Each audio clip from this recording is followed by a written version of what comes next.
Peter Michaels. So like 3 weeks later, you're still singing Seal? Still singing Seal, It's baby. like at least 3 weeks. All my life. Patrick Bateman and Seal. Why is that song stuck in my head? I don't Pete? know, and then you get it stuck in my head, and Do I like for the actually? next 3. Oh yeah, 100%. I was singing it at home. My wife's like, "Why are you humming that?" Because I mean, I think I've realized lately that it might be one of the greatest melodies ever. Patrick and I had a moment. Yeah. You guys like Seal? Seal, kiss. Is it Kiss from a Rose or Kiss- of a Rose? Kiss from a Rose. Okay. It was in Batman. Was that? I think that's why I would know it. Is this a repeat episode? I feel like we've been through this already once been through before. Seal and Kiss from a Rose. Okay. What's going on? Way too much Seal content. I understand you're playing. You're gaming with a former coworker of yours, a current coworker of mine. Playing some NHL. Yeah. He actually convinced me to buy it the other day. He was like, yeah, you want to game sometime? And I was like, never, ever gamed with him ever in my life, right? But he wants to game, and I haven't talked to him, so yeah, let's do it. What do you want to play? Yeah, just got NHL for $20 on sale. It's like, sick. So I go, and it's $80. I was like, isn't there a new one coming out right away? yeah, but this is the old one. You don't pay for the new one. Anyway, so I ended up using, one of those online delivery services that everyone hates to get it for $20. But yeah, we were playing the other day. It was good. That's funny. Honestly, like he's been texting me because we've been playing. Okay. And I'm not that great, so I'm kind of curious where your skill level is. But yeah, like there's 3 nights in a row where I just get the text, Chell. I'm like, what are you, 17? Yeah. Midlife crisis. Midlife crisis for sure. But we do, yeah. So I'm curious where you're at with it. So did he say anything about skill level? no, I tried to get it out of him, but he didn't tell you what happened. And are you guys full on? Like Yeah, we were chatting. Okay, so which was tough because we had a lot to catch up on, but we're Right. also trying to compete against each other at the same time. So But does he do this with you? He's always got a water bottle close by. yeah, And right in what's your he ears. doing?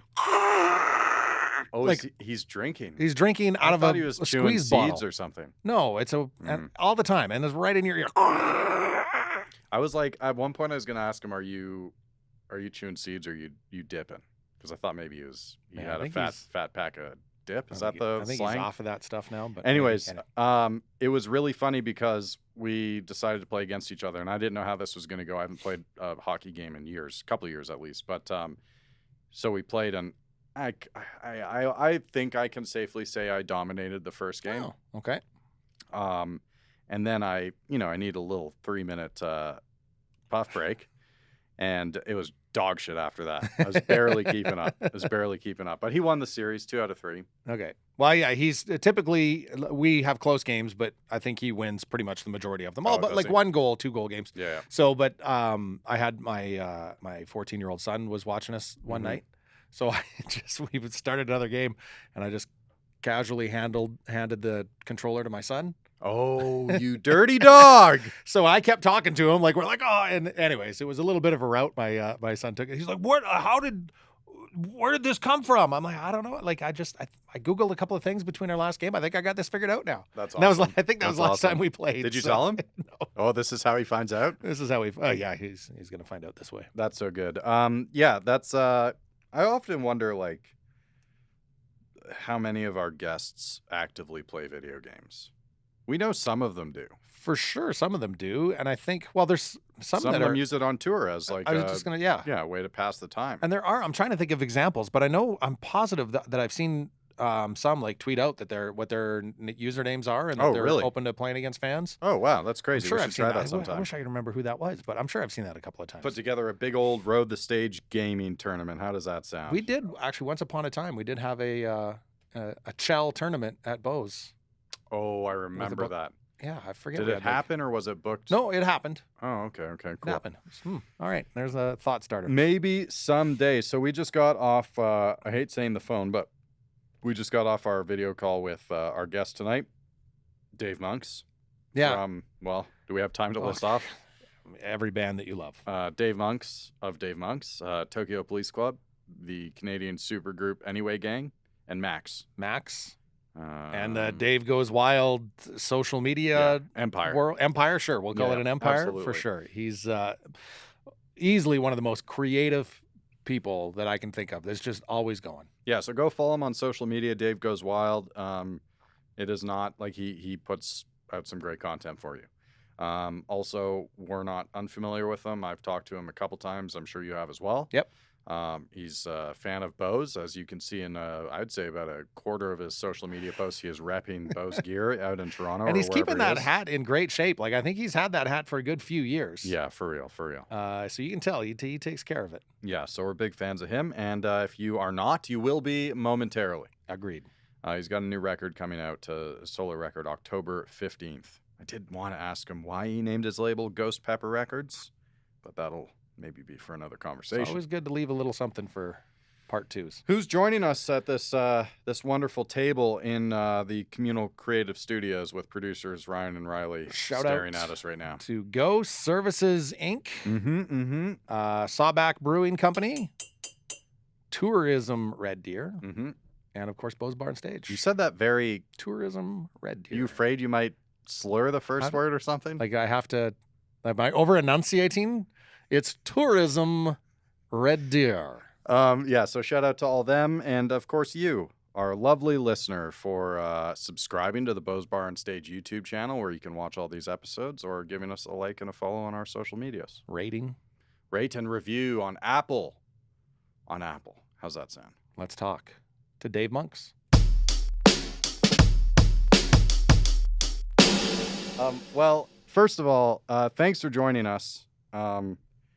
We started this podcast a number of months ago with Bose Bar and Stage, and it's kind of become a running joke with some of the musicians we've talked to. Oh, what's going on? Oh, I was wondering. I know what he's doing. I know what's going on here. Oh, he's got it. He's got it.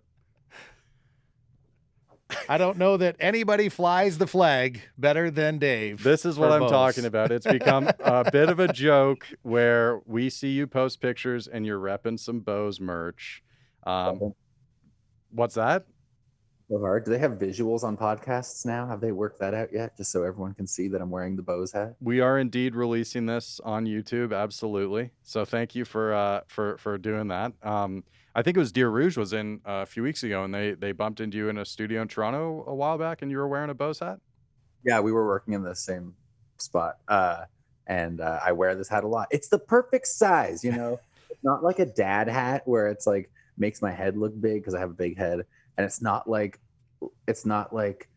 a full like new era like dome thing where it's not my vibe or something. Yeah, and you can say it like mine, like the new era one that I'm wearing right now. I get it. That's fine. I thought that, you know, it's like that, you know. So this one, it's a little more, I don't know, whatever. I like the size. So yes, and before we move on to that, and before I forget, I've been asked to by Brennan at Bose specifically to grab your address. So we'll handle that after, because you might have a package arriving soon. Oh, that's nice. I feel like I still owe. Every time I go there, they're giving me so much poutine and stuff. Allison and I played there with Said the Whale, and we were like, the show was ending. We were like, oh man, like, could we possibly order like a little like side of fries or something?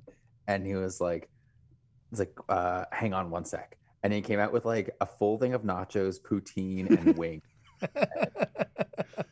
Right. And I was like, I will, yeah, I will be having indigestion all night. But yeah. Well, we're glad that you've got some good memories there, and we're super happy that you joined us today. So thanks a lot, man. You've been a busy guy. I have been a busy guy, and thanks for having me on. I hope I didn't derail the intro there, but yeah. Hell no. We do a lot of derailing on our own. That's we do fine. that well before you show up. Yeah. I think, and there's a great shot of Dave also that Carolyn, who does all the photos at Bose, has as well. I think you were playing in the back. In the parking lot. Do you remember doing that? Yep, just kind of sitting out in the back parking lot and just strumming some tunes.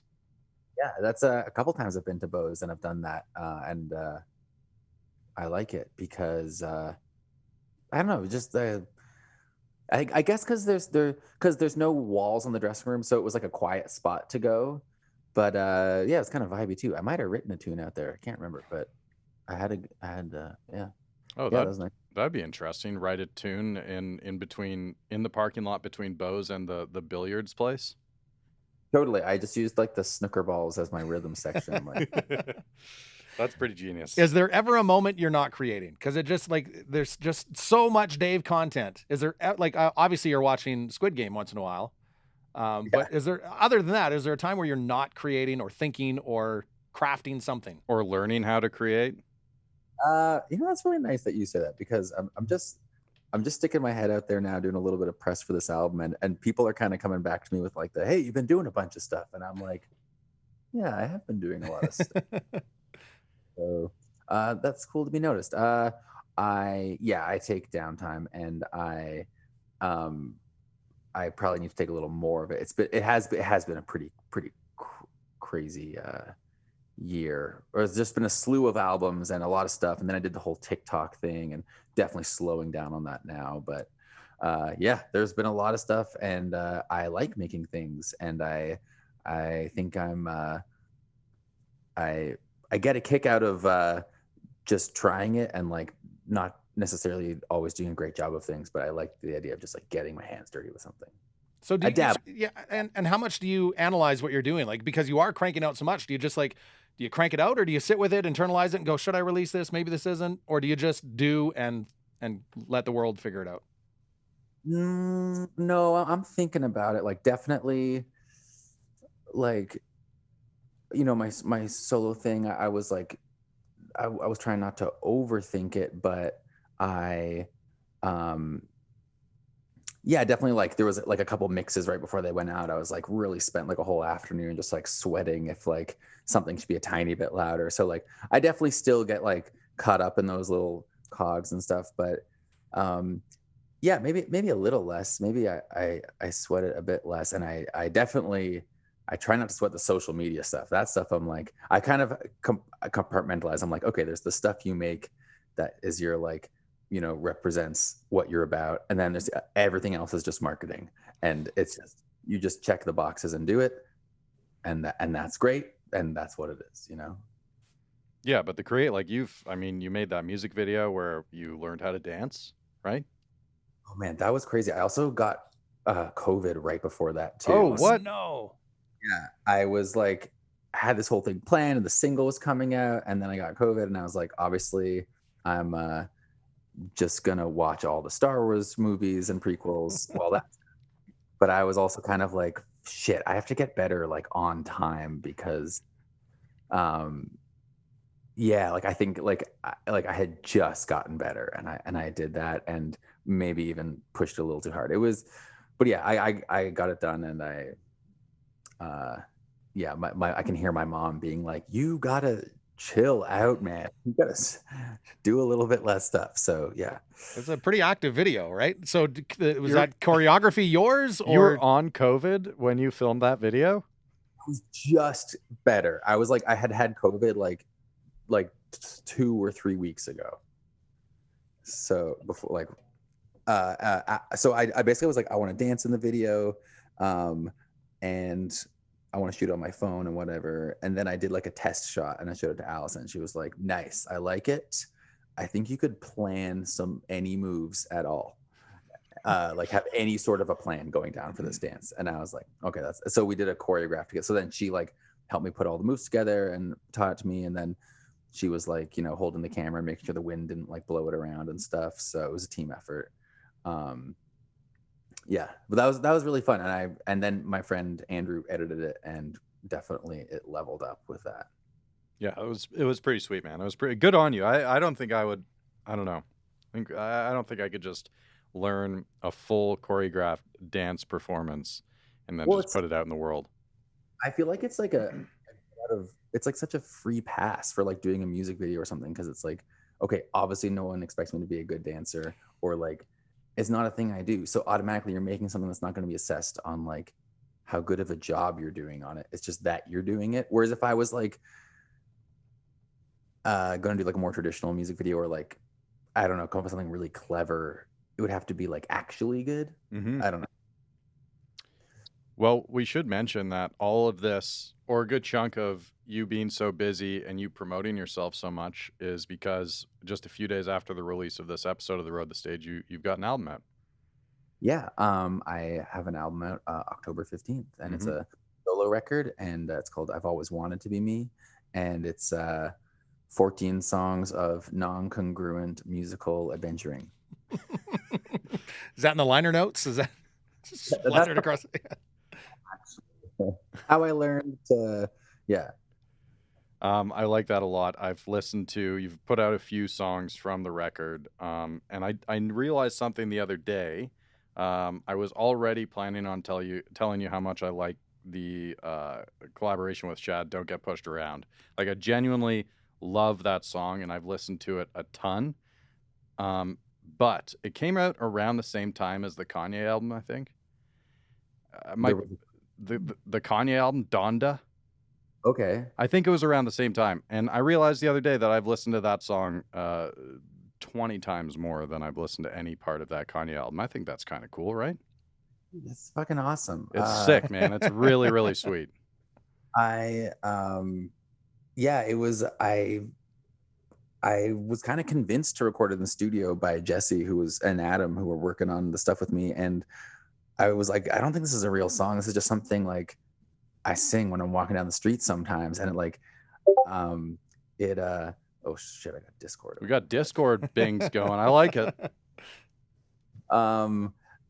So yeah, and then I recorded it and I was like, oh wait, this is gonna be cool. And then it just had that blank spot where Shad is. It was just like a synth. It was just blank. And then Shad was in the building and he was mastering his record. And I was like, oh dude, check this out.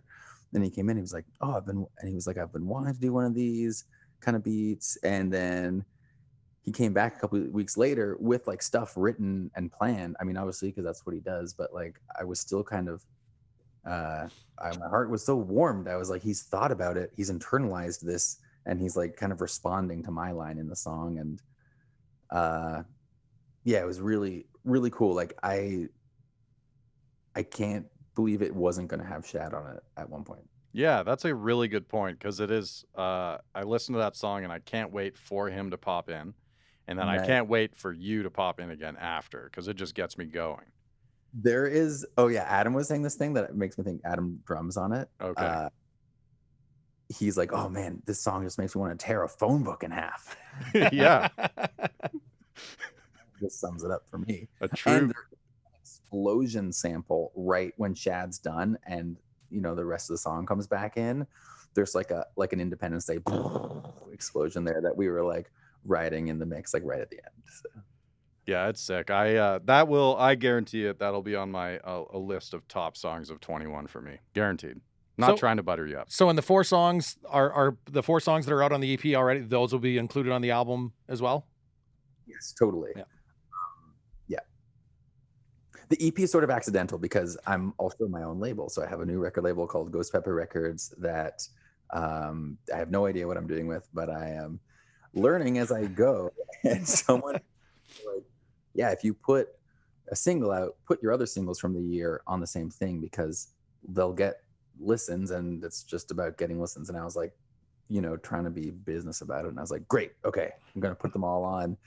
And it was meant to be just like more of a single, but then Spotify is like, oh, you're past the time limit or the number of songs, and so it's an EP. And I'm like, no, that's fine too. You release it. Your first release on your new label was an accidental EP. Is that how it went?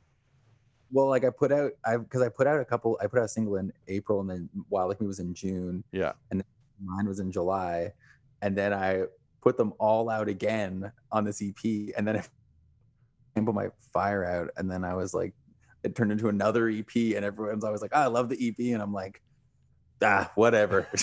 Fine. So wait, are we I was trying to count, and now I'm a little confused. Are we calling this your third solo record? Is that fair? Yeah. The first one a record. It could have been a record, I guess, but it's an EP. All signs point to yes? Okay, cool. Well, congrats. I'm excited to hear the rest of the record. Yeah, I'm really excited to get it out there. It feels good. I'm looking for, like, I see all the artwork you've got on the wall. I'm looking for the day timer, the day plan. Like, how do you keep track of everything that you're doing, right? And we'll talk about a lot of this stuff, but the solo stuff, the Max stuff that you did last year, the Anyway Gang stuff, you've got celebrations with TPC. Like, how in the hell are you keeping track of this all? Yeah, TPC is its own thing. Like it runs at its own speed, and then basically like I'm like, oh, I mean, whatever. I'm definitely part of, I'm part of all the decisions that get made. But then sometimes I will be like, whoop, I got a rehearsal next week, or I got something in the calendar. I don't know what that is, but I think I have to be somewhere. So a little bit of that happens. And then, but I don't really have to worry about balls getting dropped over there. And then the solo thing, I'm not an organized guy, and I Fooled think me. I don't know. It's more like, operating in like it's a bit of a panic mode sometimes. Just like, I have to do this thing, and and I definitely I've got some really helpful people around me. Do you think you work better that way? Like that you can just be kind of loosey goosey with it? I think it's less sustainable. Like, I really experienced that with the TikTok thing. I was like, whoa, I'm gonna just start some I have to max everything out for some reason. Like, someone told me it's best to post 3 times a day on TikTok, and I'm like, well, that's what I'm gonna do for 4 or 5 weeks. And I was like, I need to crawl into a dark hole and do nothing for a year. It was so intense. And so no, when I'm just in my own self-managing mode, it's everything's so sporadic and I'm not consistent with things. So there's been a lot going on. My next goal is do everything, but a little bit more piecemeal, have a little bit of everything going on all the time instead of these fits and spurts and stuff. So definitely. If you have any productivity or time management or sanity maintenance practices, I want to. Nope. All right. Nope. Well, Not coming for me. we might not, but maybe some Road the Stage listeners could send you some tips. And we can't talk about Tokyo Police Club without mentioning the big news, which was just this week, right? That the Toronto shows. Well, yeah. I mean, has this tour been in the works for a while? Did you guys announce the Champ 10th anniversary tour a while back? Yes. Okay. The tours out, but the Toronto dates were new. Right. And they're extra special, right? They're extra special. They are seated at a reduced capacity at Lee's, and they're kind of they're kind of our warm up for the tour, but an extra intimate kind of show. So Okay. I think that'll and then the whole tour kicks off then the 25th, I think, is the first show. And it's a whole month of playing that record, which I'm really stoked for, and a whole month of just kind of getting to be band guy again and getting to be together, the 4 of us, and kind of just be in that world for a bit. So pretty exciting. Yeah, big time. And that I was reading that's your first time, or at least the band's first time playing Lee's Palace, right? The one bigger venue in Toronto that you haven't played? Yeah, actually, that is true. Actually, we've never played there. I played a charity thing there one time on my own, but and we'll be playing some strange COVID version of it. So, hey, but I'm excited. Yeah, no, it looks like a lot of fun. Your openers are great too. I mean, come on. Totally. I heard some of that. Well, actually, Nobro recorded at Taurus, where I work a lot, and also PQ recorded there too, and some of their stuff. I heard that stuff that was sounding awesome, and then Said the Whale are old buds, and So you heard the new Nobro stuff? Is that what I'm getting? I think this was their previous stuff. Okay. Not educated enough. Don't put me on the spot about no. It's all good. I really like them. They're great. Yeah. No, I've seen them before, and I really enjoy the show. Yeah, for sure. Well, I wish we could get down to the States or out to Lee's Palace for that show, but I'm hoping, once things are settled down, maybe you'll be out back this way sometime in the next couple of years. We will. We definitely will be next year. It'll be in one form or another. Secrets that I can't talk about, but yes, there will be Alberta, and there will. I would say Red Deer is more of a 50-50 chance. Okay. I don't, I love nothing more on this podcast than just the talk about secrets, not the unveiling of Just secrets, knowing a but just secret is out knowing. there, that's all that we need. there are secrets, and I have to knock on wood, but there are secrets. That's all I can say. That's all you need to say. So when was the last time that Tokyo was on the road pre-pandemic? May. I think the last like legit one was May. Um, oh shit, was that May 2018 with Dizzy and stuff? I think that might have been I that. felt like it's been a while. Yeah, it's been a while, and then yeah, totally. And then I did. Oh yeah, because that was May 2018. Then I did like 5 or 6 weeks or something. Well, kind of spread out with Said the Whale solo, and then I did some stuff with Jeremy Albino at the beginning of February 2019, and that's when Max was doing stuff too again, and then the pandemic. No, wait, no, because that was 2020. I forget. I don't know. It's been a while. But it's been, so it was even at least probably a year and a half before the pandemic started that you guys had toured. So now that you're getting ready to go out again and get back onto the road and go through the States, like, do you fall right back into things? Like, once you guys get on the road, does, whoever's driving, whoever's the funny guy, does it all just kind of fall right back into place, do you think? Love that. Great. Love that question though. Because it makes me just think about who the funny guy is. Sometimes it's all of us. It's great. No, it's also great. But well, I think it's like it's kind of two things, because like we've played 4 shows I think so far since this August, and definitely like the music was fine, but like it was weird writing a set. Like I did not have any like charisma points going on, and like there was like, yeah, it was like kind of a lumpy set. And then we had this show a week or 2 ago in Ottawa that was wicked, and I was like, oh, okay, nice, we are back, this is sick, and it was great. But then when we start the tour, that'll be a bit like of a new vibe, because we'll be working with like our crew people will be back, and just kind of like getting that whole thing going. And I think the first show is in Grand Rapids, Michigan, which is like always the first show, or it has been a lot of times the first show. And you know what? If you're the first show on a tour, you're getting your own special, weird little vibe. It's going to be different, and it's a one of a kind. And we'll probably be getting the vibe back a little bit, but there's not a. We're pretty good at hitting the ground running though. Is Grand Rapids a common tour start for bands?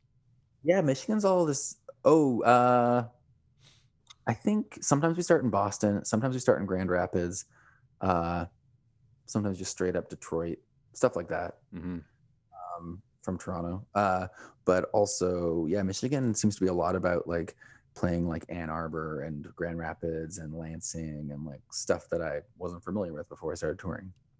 Yeah, you guys have been through the States quite a few times now. Yeah. Well, Yeah. and really early on too. Like, so how did that start? Like, obviously every Canadian band hopes to be able to get down there and go through and do that. And you guys almost right from the start were touring States. And I think you got some good opening slots, right? Yeah, we got some cool opening slots. Like we opened for Cold War Kids, like right when they were coming up to their second record or something.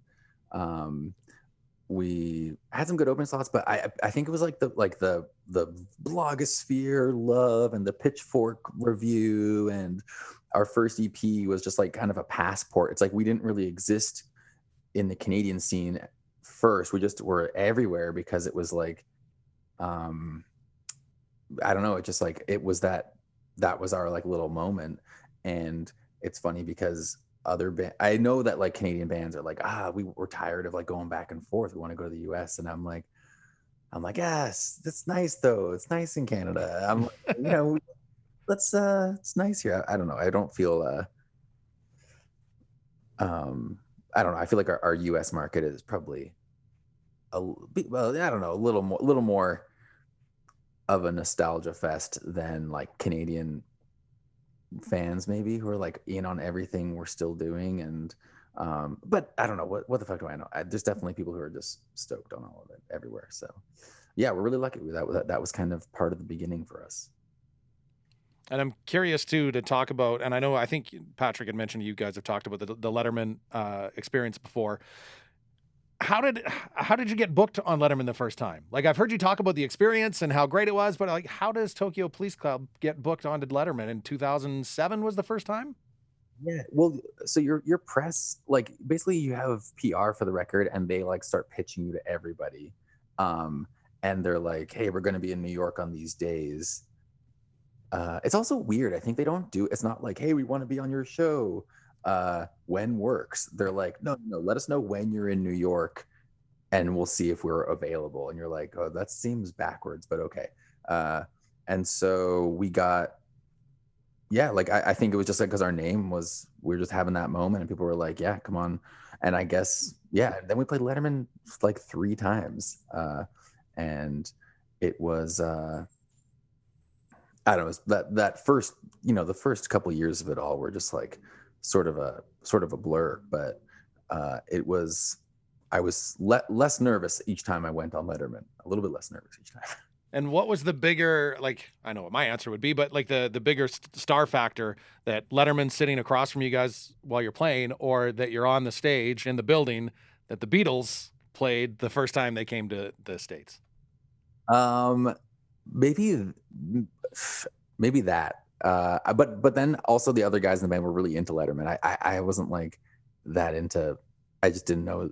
I didn't watch that much Letterman, but and I think Gary Sinise was on the show, and I was like, "Oh, like, that's fucking sick." And I was like, "Oh shit, I don't know." Or was it yeah. But I don't know. So I was just in my head. I was just trying to not fuck up the bass part. That's all, like, Yeah. and it was freezing in there. They keep it really, really cold.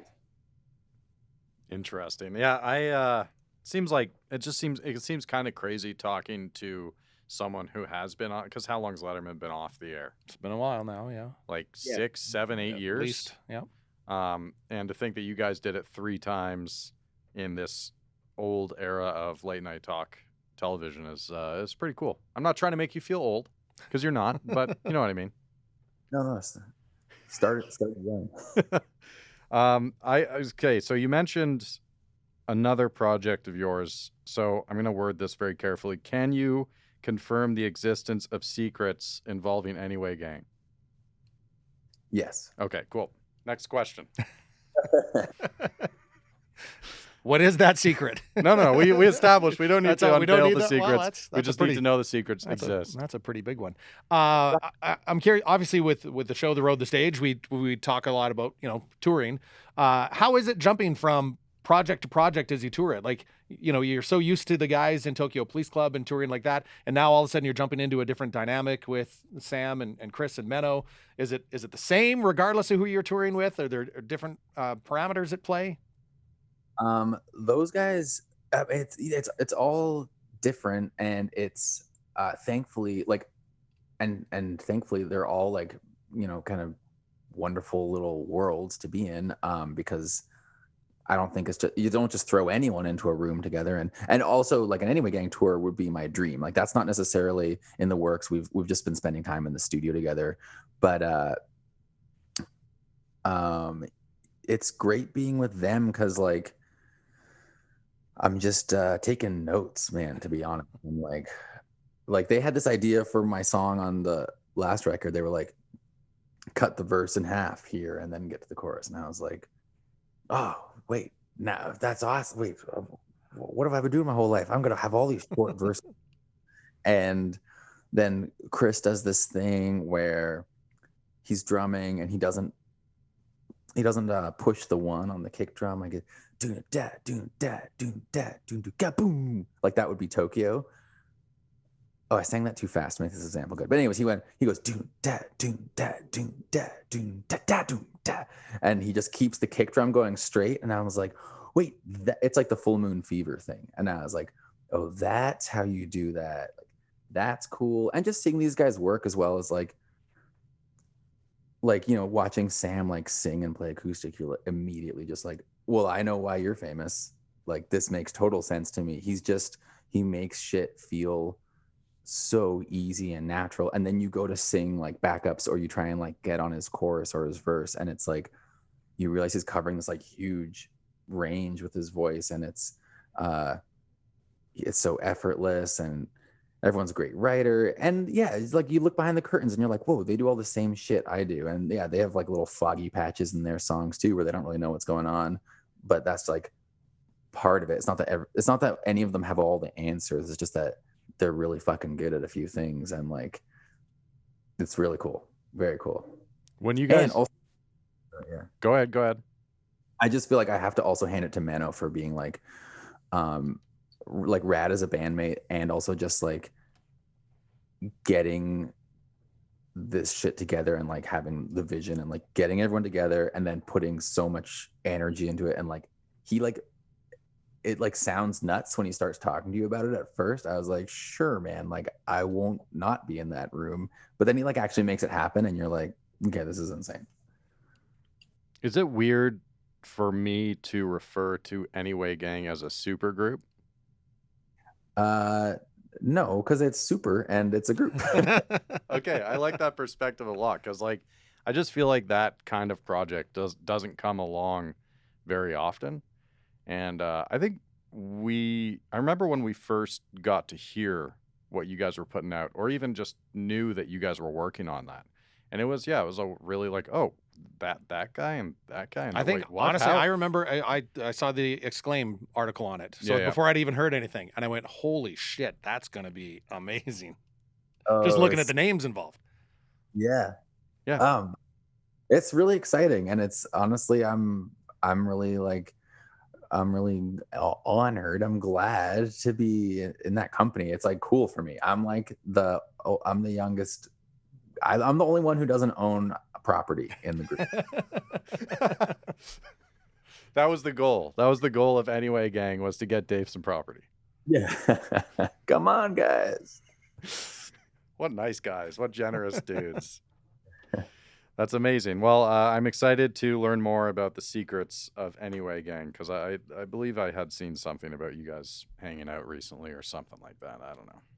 Yeah. I don't think it's too secret, but it's you know what? It'll probably all go down pretty quick. I feel like the last record, Menno was like, "Oh, it's coming out in a month," and I was like, "Oh, okay, sweet, like great, let's do it." So Very nice. Very nice. And what about Max? Is more Max stuff down the road somewhere? Max record. Speaking of doing too much stuff, I've had a Max record in the bag since May, and it's amazing, and I'm really excited about it. And it was like this, making it was amazing. Because it was this record where I was like, okay, this one I want to do it like the most. Like I want to let go the most on this record, because I feel like I really can with that band, because of how intuitive it all is. And so I knew there were a lot of guitar solos on the record, so I decided I was going to record my guitar solos in the room with the band, with the amp blaring, and like if we liked a drum take, then we were committing that guitar solo as well. And we kept a lot of the bass too, and then I did vocals later. But like, it was insane. There's like these there's like long guitar solos that I am figuring out on the spot, and it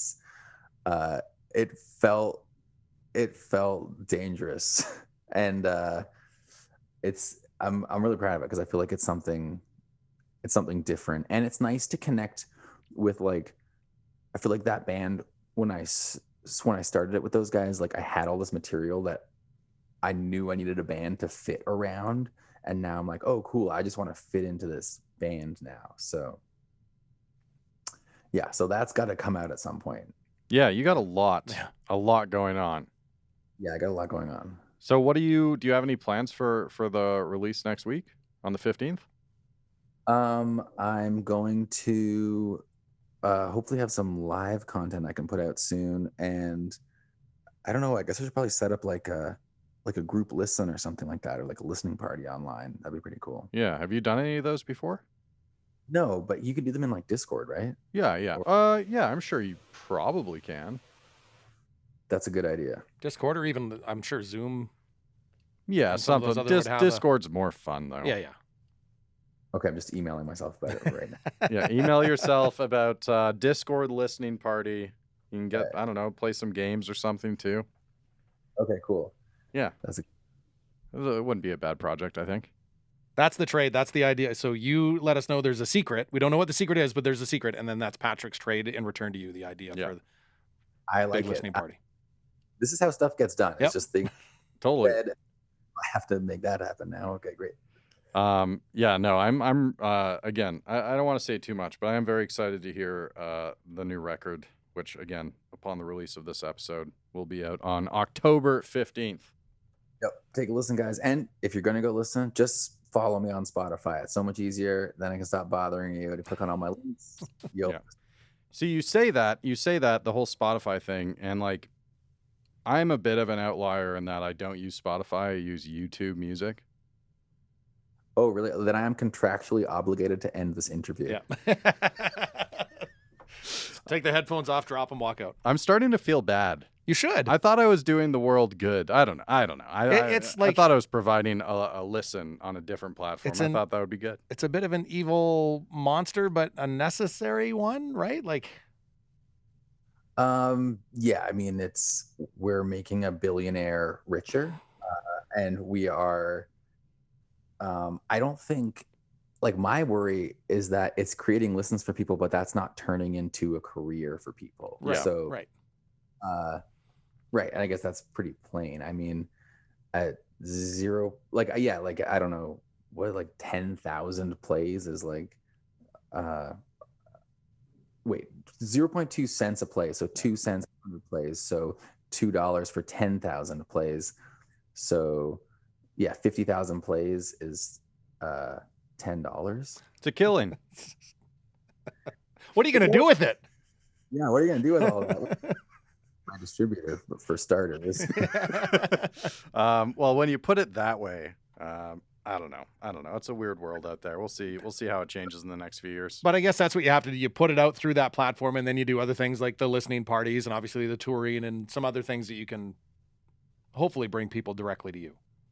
Yeah, you put it all together, and you you sell some vinyls, and you also, there's, through, I feel like it's weird, like you accumulate like these tiny, like, little passive income things happening. You're like, oh, I have a little royalty on that, and then my song was in this TV show, and none of them were like, you weren't like, quitting your day job over any of them, but I guess they add up. Whatever. I'm so lucky, and we've had so much like good success, so I'm not saying like that's like a given for artists, but I don't know. Yeah, you put it together. I mean, it's not I don't know. It's fucking the music industry. So You've had some experience in it. Do you have a Patreon?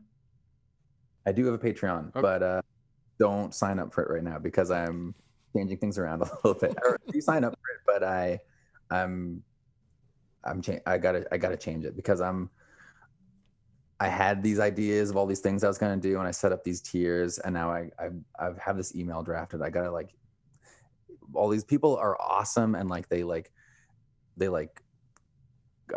come to so many shows, and they like comment on my demos and like all this cool shit, and they're all chatting amongst themselves, and they're there to like connect and make friends and stuff, and it's cool. And I'm like, okay, I need to figure out what version of this is going to keep going, because yeah, whatever, I don't want to be letting people down.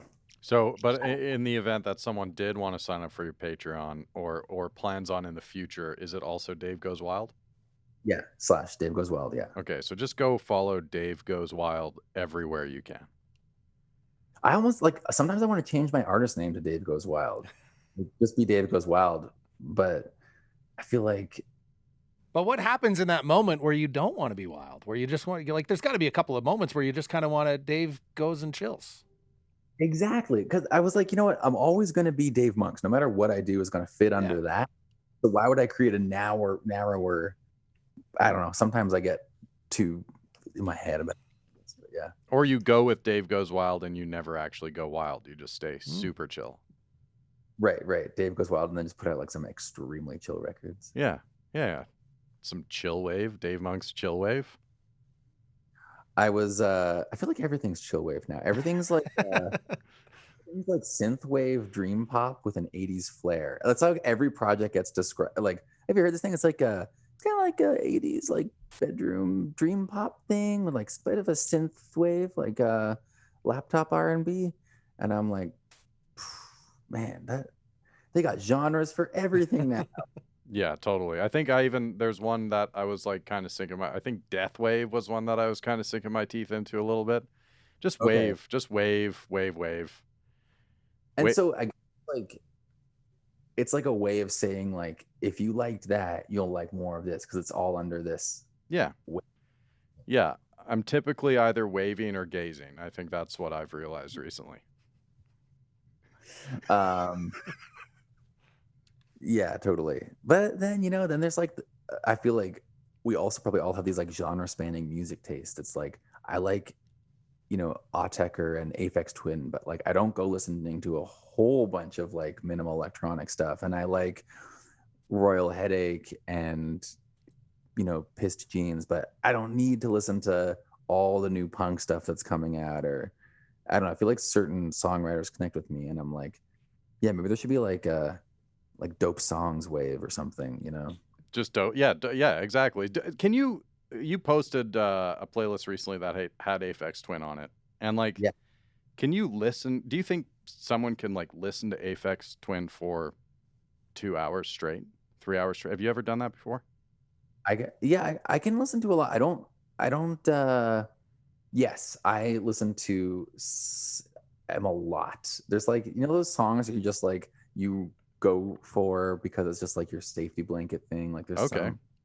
some like extremely chill.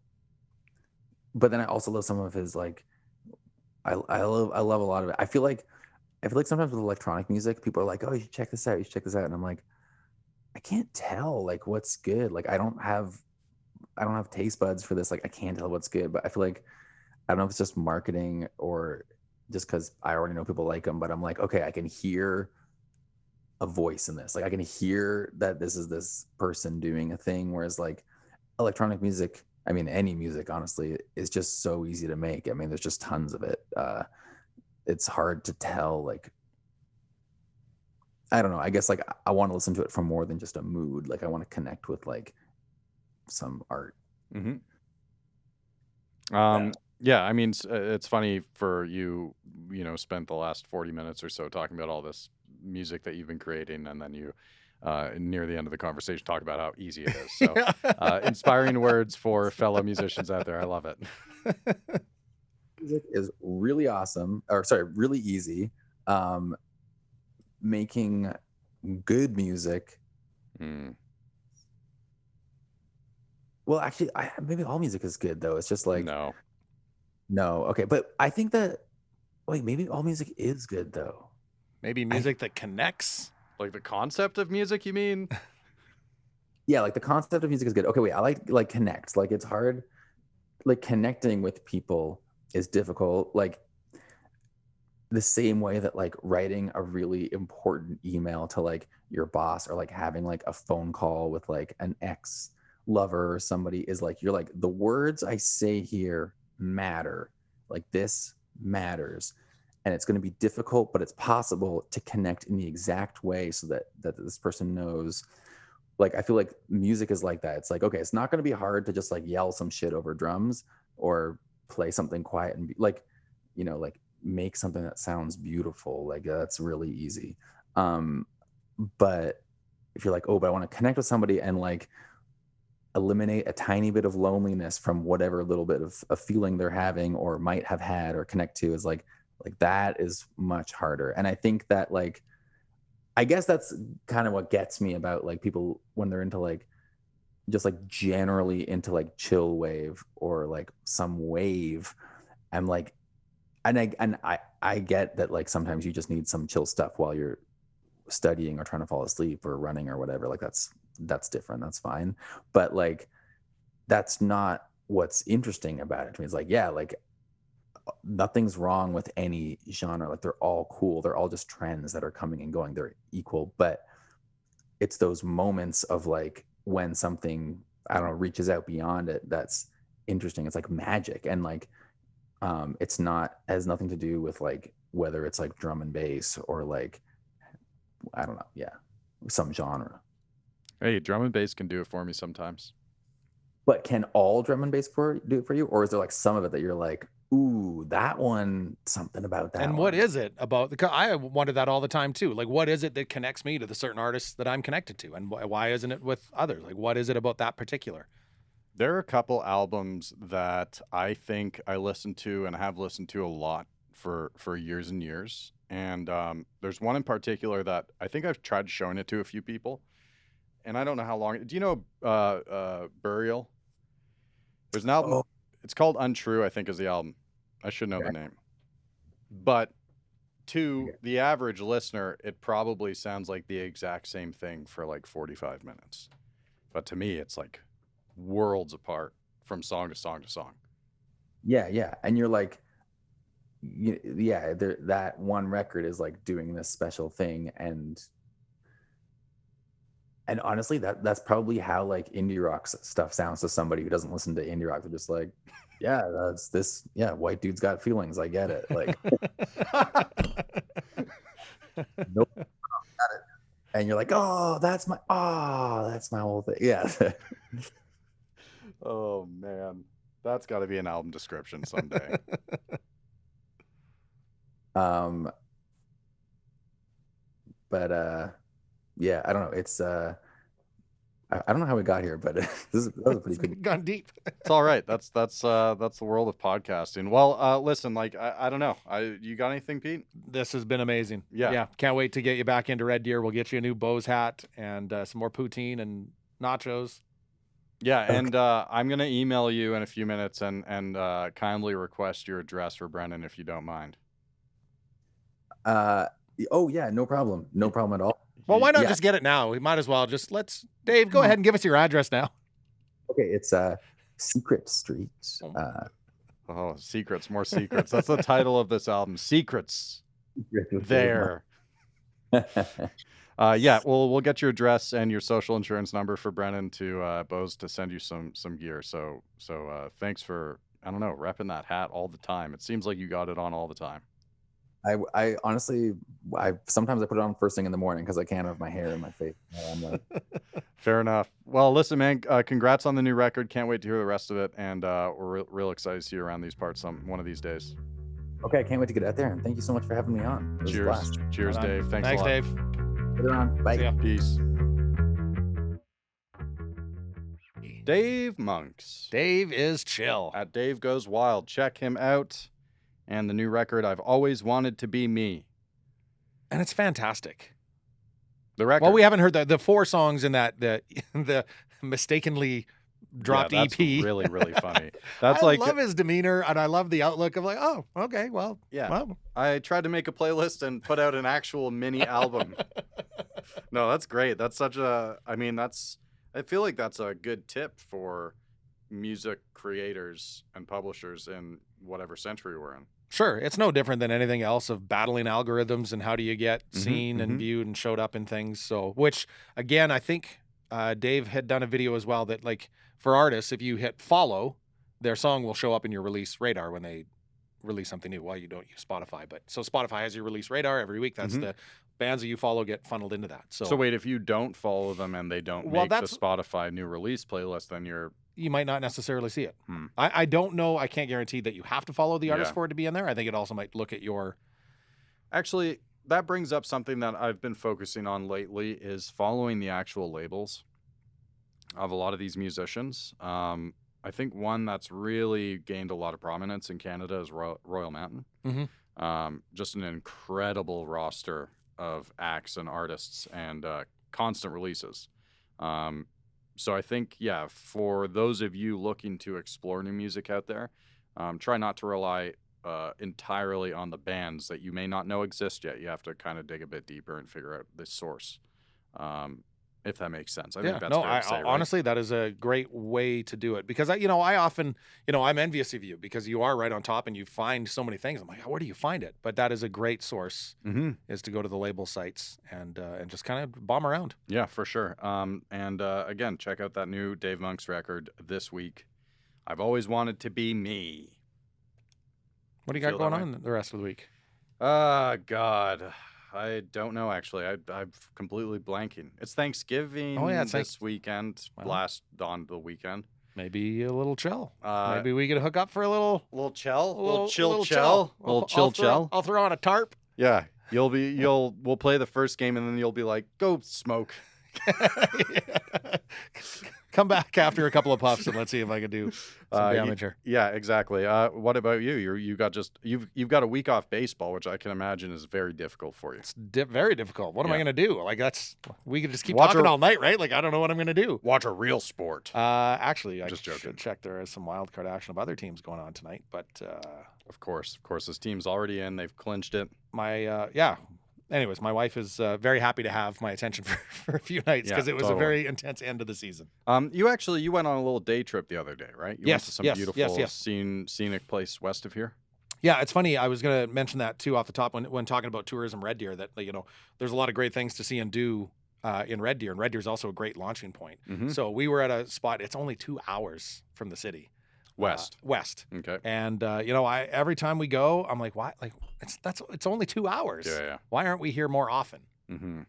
But what did you listen to? you probably don't want to know. Maybe. So I was with my wife, Mm-hmm. who is, and I don't know if we talked about this, and this might be a topic for a complete podcast, but we're opposites. She's not a music fan at all. Okay. It's my life. It's what I do. I need it all the time. She's not a huge music fan. So there's very few things that we can agree on. So, and it was a I know what you listen it was to. a date day. You listen to the Road the Stage. You That's made her exactly- listen to your own podcast. Yeah, she definitely loves podcasts for sure. No music. No. It was I think we talked about it maybe a little bit last week too, or maybe it was when we were done recording, but Matchbox 20. Oh yes. We were all yes. talking about a mutual thing, and so it was just the 25th anniversary of their Yourself or Someone Like You. Okay. And that honestly, that's one of the bands that my wife does. Right. But like I can count on one hand the acts or the artists that I can listen to with her around. Matchbox 20. Matchbox 20. Can I guess? Yeah, Okay, so we're thinking acts that are 25-ish, 30 years old, right? and maybe older a little bit. Yeah. So Matchbox 20. Is there any country in there? Yeah. So let's take a look. Let's think. Is Garth in there? Garth is Okay, all so right. Matchbox 20, Garth Brooks, Eminem. Good. Yeah, she got a potty mouth on her. So much fun to listen to her sing along. So no Eminem. Okay, I'm out of answers, out of guesses then. Honestly, like even like Elton John, she loves Elton. We can agree on Elton. A couple of like Our Lady Peace. She loves Our Lady Peace and Moist, kind of out of that same Mhm, 96-ish era. Cool. But yeah, it's But no Eminem. That's pretty No. prime Eminem time, is it not? It's just a little before, maybe. Yeah, Maybe interesting. a little bit interesting. before. But Well, it sounds like a fun trip. yeah. So what about you guys when you go on a trip with your significant other? Do you guys agree on tunes? Define agree. Yeah, we agree, but it's who's like. We don't have a rule. Does she have to put up with your tunes? No. Yeah. I usually show her stuff that I don't think I've ever shown her, not often anyways, shown my partner stuff that she doesn't at least appreciate. Right. And I usually know. There was an album. So this album just came out from this band, or I don't know what the band consists of, but they're called Illuminati Hotties, and they just put a new album last week, which. Upon finding out about that, I went back and listened to their album from 2 years ago. It's fucking amazing. Like, it's so cool. They toured with Pup at one point, I think. But it was funny. It hadn't happened in a while where I sent her this album. I was like, you got to listen to this. Like, you're going to like this. And, 4 or 5 days later, I'm like, did you listen? No, I haven't gotten around to it. And then I played, and she's like, oh, yeah, I really like this. It's like, yeah, I know. But yeah, no, we do listen to a lot of podcasts on road trips. Yeah? Yeah. Yeah. A lot of like comedy podcasts. No, I can't get her into. Honestly, majority of the time she sleeps. That's if it's a fair. longer trip, even just 2 hours out to Nordegg, Yeah. she was zonked out probably halfway to Rocky. So That's I'm that's fine a good because drive too. yeah, Yeah. Then you can listen to baseball. then I can listen to baseball. And the Road the Stage, all over social media, Bo's Barn Stage YouTube channel where you can watch and Like, subscribe, rate and review, review, stream, download, comment. Honestly, if there's something in an episode that you like or don't like. or don't like, I'll take it. or if there's somebody you think we should have on or Try to whatever. hurt me. There it is. It's out there now. New episodes every Wednesday.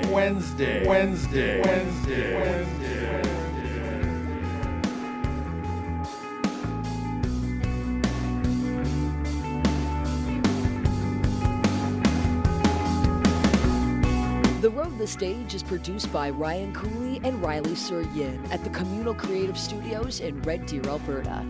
In partnership with Go Services Inc., Sawback Brewing Co., Tourism Red Deer, and Bo's Bar and Stage.